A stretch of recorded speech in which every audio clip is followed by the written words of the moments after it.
Eu estou vendo aqui o Paulo Cogos e ele disse que ele é contra a vontade individual, né? E aí que vem uma contradição. Ele diz que ele é anarcocapitalista, que o indivíduo e a sua liberdade é a razão acima de todas as coisas, né? Porém, isso é uma linha ideológica que contradiz com a outra linha sobre a vida.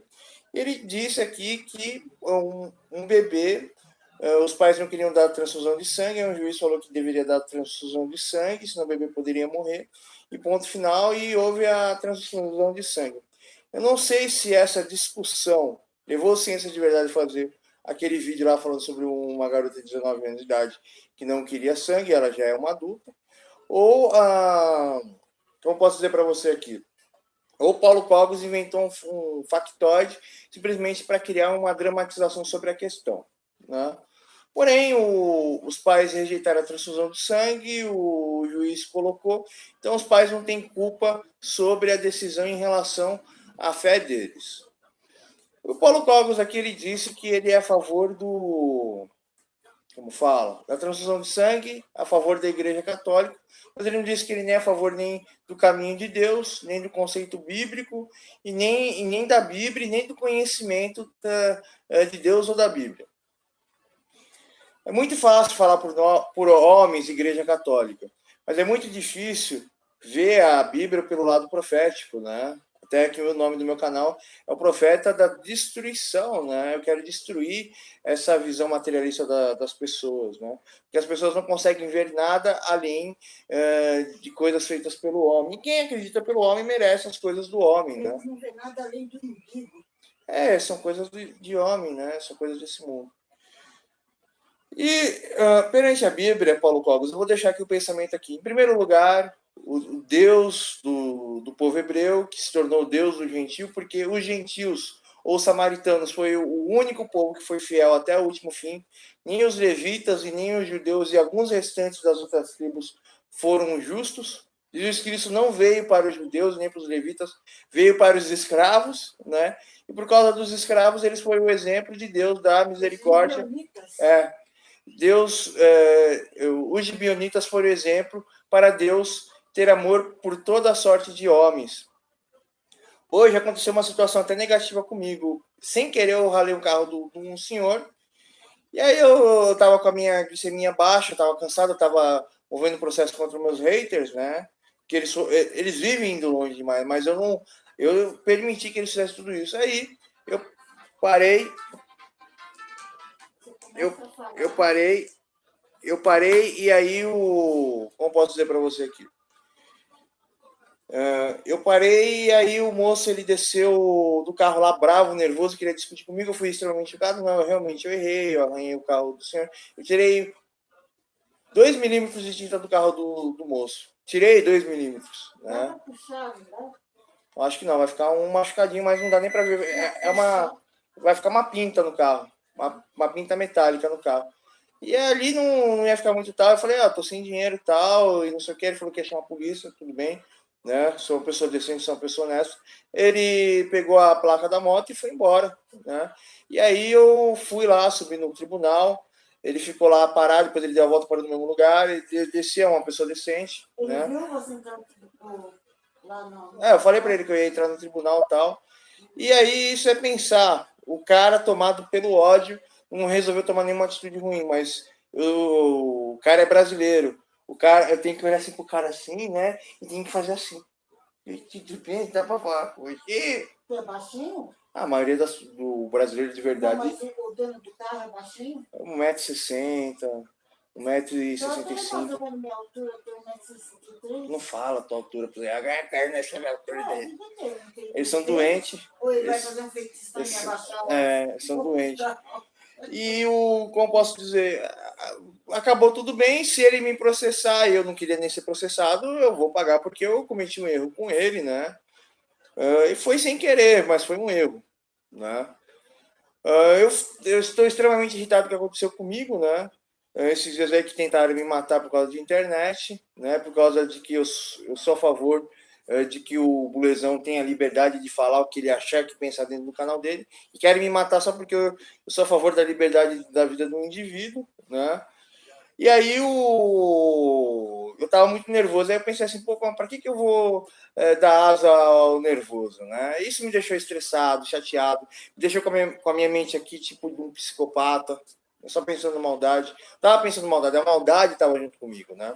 Mas voltando ao assunto aqui, né, Paulo Cogos, a Bíblia diz que o sangue não pode ser adulterado e o sangue não pode ser tomado, que o sangue é imagem e semelhança do Deus Jeová. Deus Jeová em hebraico significa que nunca existiu ninguém antes dele, ele é o primeiro e único, e ele é o primeiro e único a estabelecer toda sorte de coisas, aquilo que há de acontecer.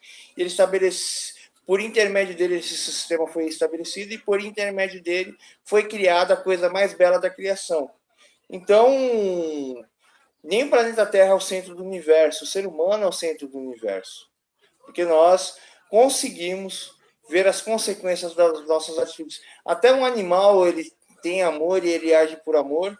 Um animal é um animal, ele age por entendimento. Hoje eu estava brincando com o Cherokee, e aí a minha mãe virou assim para ele assim, Thiago te machucou, ele me machucou, ele me agrediu, me salva, me pega no colo, me dá carne, ele bateu em mim, eu tô sofrendo, ele ficou na cabeça da minha mãe assim, e tal, né? Isso é demonstração de amor, né?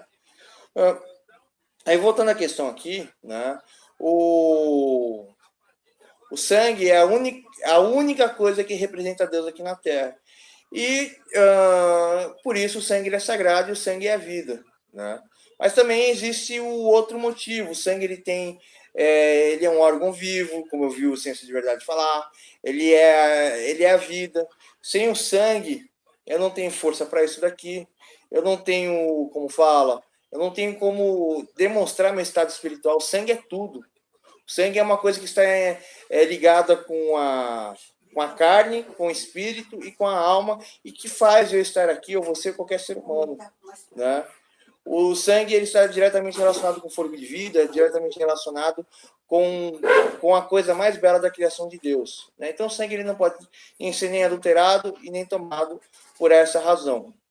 E tinha os alimentos impuros. Os alimentos impuros tinham pacto com a morte, Deus é a vida e Deus não tem pacto com a morte. Então, por essa razão, animais impuros não podem ser comidos, como os cachorros. Porém, os muçulmanos não entendem isso, acham que o cachorro tem que ser morto. Mas o cachorro é um animal que a gente domesticou ele e transformou ele nos nossos melhores amigos. Né? Né? E o cachorro não deve ser comido porque é um animal sujo. Né? Eles são imorais, eles representam nós nessa sociedade moral. Aí voltando à questão aqui, existe a questão que o sangue é sujo, é descoberto que o sangue é problemático, que o sangue ele transporta, como fala, ele é vivo, ele tem vida dentro dele, ele transporta um anticorpo, é uma coisa complicada. Existe, o Ciência de Verdade mostrou todos os dados dele lá, e existe, como fala, existe derivados de sangue, né? Quimicamente, que é muito mais seguro do que você tomar o próprio sangue. Existem vários derivados que você injeta na tua veia e aquilo ali ajuda a fabricar o sangue no teu corpo. Tem uma coisa que você vê que pessoa que faz musculação e tal, eu faço muita musculação, tem dia que eu acordo com arritmia cardíaca, eu acordo fraco, porque tem menos sangue do que o normal no meu corpo. Eu tomo um copo de café, eu tomo água, né? A minha força volta, minha arritmia cardíaca... Não, sem sangue. Minha arritmia cardíaca para, né?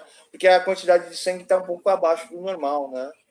Eu começo a beber água, beber água, beber água, beber água. Só anemia. Não, já aconteceu várias vezes, já não estou com o organismo bom. Eu começo a beber água, o organismo volta ao normal, porque a gente precisa da água para ter sangue para a pele, ter sangue para o coração bater, ter sangue para o organismo funcionar, né?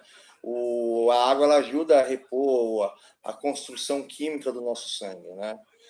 Então o sangue é uma coisa muito complicada. E aí vem a questão, a escolha da testemunha de Jeová. Eu quero ver a prova de que leva à morte ou não. E o sangue, com certeza, ele traz muita doença. Por exemplo, Paulo Coco, você vai num centro de doação de sangue, você fala que você é homossexual. Você é proibido na hora de doar sangue. O sangue é uma incógnita até hoje. Futuramente, eu acredito... Fala que tem lepra. Né? ou tatuagem, né?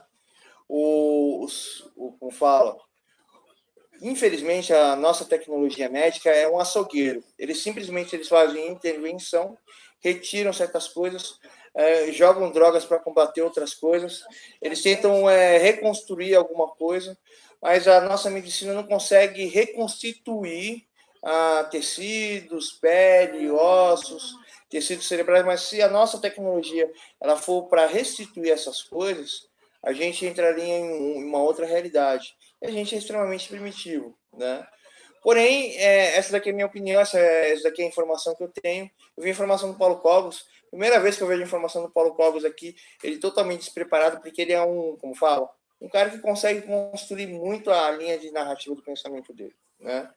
E eu acredito que transfusão de sangue ou não transfusão de sangue não vai decidir a vida da pessoa, né? Quando você vai entrar em cirurgia médica. Existem substitutos de sangue e ainda existe um estudo que o sangue pode matar a pessoa, apresentado pela ciência de verdade. Então, essa é uma questão para se refletir, né? Então, eu vou ficar por aqui. Boa noite para todos vocês. Boa noite para você, Paulo Cogos, né? E o debate é uma questão aqui de trazer as soluções. E, Paulo Cogos, você não conhece a Bíblia, você não conhece a lei, você não conhece o princípio lógico da Bíblia, você não conhece o contexto bíblico, você não conhece o pensamento bíblico. Você falando da Bíblia, Paulo Cogos, como a minha mãe disse, você é totalmente cego, Paulo Cogos. Falou aí para você, amigo. E eu sou uma pessoa que eu não estudo mais a Bíblia, mas eu sempre estudei, tenho a Bíblia decorada dentro da minha cabeça e tenho um entendimento lógico da construção de cada palavra da Bíblia. Então, muito agradecido a todos vocês.